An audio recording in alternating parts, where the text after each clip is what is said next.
সার্জিস সাহেব তো আপনারা তো জানেন যে একে আওয়ামী লীগের ওর বাপ আওয়ামী লীগ করে, ওর বাপ ইউনিয়ন আওয়ামী লীগের সভাপতি, উপজেলা আওয়ামী লীগের সহসভাপতি, হ্যাঁ, ও তার ছেলে আওয়ামী লীগ করে আসছে।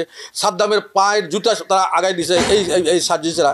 রংপুর যেহেতু হোসেন মোহাম্মদ এরশাদ এখানে শায়িত আছে, তা আমরা চাবো আমাদের জীবনের বিনিময় হলো জাতীয় পার্টির অস্তিত্বকে টিকে রাখার জন্য। এই পাশেই এই ছাত্র আন্দোলনের, বৈষম্য বিরোধী ছাত্র আন্দোলনের তাদের একটা যৌক্তিক দাবি ছিল। সন্তান তো আমারও আছে, আমার সন্তান ইউনিভার্সিটি থেকে বেরাবে, অন্তত আমার সন্তান বেরোচ্ছে ঢাকা ইউনিভার্সিটি থেকে, আমার সন্তান মেডিকেল কলেজ থেকে বেরোচ্ছে। আমাদের সন্তানের তো ফিউচার আছে। আমরা দেখলাম যে এই যে 48% যদি কোথায় চলে যায়, তো মেধাবীদের জায়গা কোথায় হবে? তো সেই কারণে বিবেকের তাড়নায় আমরা মনে করছি যে এই ছাত্র আন্দোলনটা অত্যন্ত যৌক্তিক। যার কারণে কিন্তু ওই সময় এই রংপুরে, আপনারা তো প্রিন্ট মিডিয়ায় কাজ করেন, জানেন যে একমাত্র দল জাতীয় পার্টি যে ব্যানার নিয়ে, লাঠি সোটা নিয়ে এই বৈষম্য বিরোধী ছাত্র আন্দোলনের পক্ষে একটা ভাইটাল রোল প্লে করে। এবং তাজহাট থানার যে ঘটনাটা বা অমুক এতে আমাদেরই লোক সব মাঠ পর্যায়ের মানুষগুলো ছিল।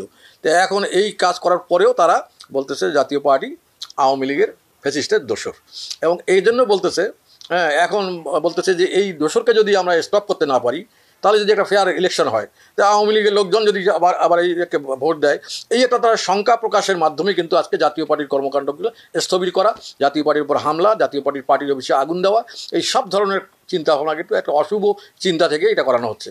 এবং আমি মনে করি যে এরা পৃষ্ঠপোষকতা করতেছে বর্তমান ইন্টারিম গভর্নমেন্ট। হ্যাঁ, আমার যতদূর ধারণা, তার কারণ আপনারা যদি আমরা তো একটা বৈষম্যের বিরুদ্ধে আন্দোলন হলো, সেই বৈষম্য বিরুদ্ধে আন্দোলনের পরে আবার বৈষম্যের শিকার যারা, আমরা এই বৈষম্য বিরুদ্ধে আন্দোলনের সহযোগিতা করলাম, আমরা যারা সরাসরি অংশগ্রহণ করলাম, আমরা অর্থ ব্যয় করলাম, আমরা সব সময় যে ছাত্ররা আহত হয়েছিল তার চিকিৎসার ব্যবস্থা করলাম, তো এত কিছু করার পরে আমাদের যদি দোষের বলা হয়, তাহলে তো আর বলার কিছু থাকে না। কিন্তু আমাদের তো যখন আমরা মনে করি যে আমাদের অস্তিত্বের ওপর আঘাত। এখন রংপুর যেহেতু হোসেন মোহাম্মদ এরশাদ এখানে শায়িত আছে, তা আমরা চাবো আমাদের জীবনের বিনিময় হলো জাতীয় পার্টির অস্তিত্বকে টিকে রাখার জন্য। হ্যাঁ, আমরা যে বাড়িটার কথা বললেন, যে বাড়িটাকে আজকে ঢিল ছড়িয়ে আজকে গ্লাস ভাঙানো হলো, বা তার বাড়ির সামনে মোটরসাইকেল পুড়াই দেওয়া হলো, 5টা মোটরসাইকেল ভাঙচুর করা হলো, এই ঘটনা তো স্বাধীনতার পর 54 বছরে ঘটেনি।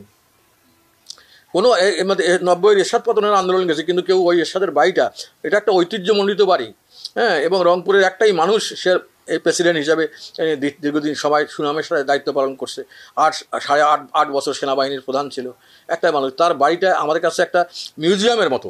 সেই বাড়িতে হামলা, এটা কিন্তু জাতীয় পার্টির নেতাকর্মীরা কোনোভাবে মানতে পারেনি, কিন্তু আসলে এটা কাপুরুষোচিত হামলা, হ্যাঁ, এবং এটা একটা সন্ত্রাসী হামলা।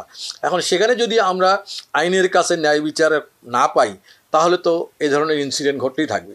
আমরা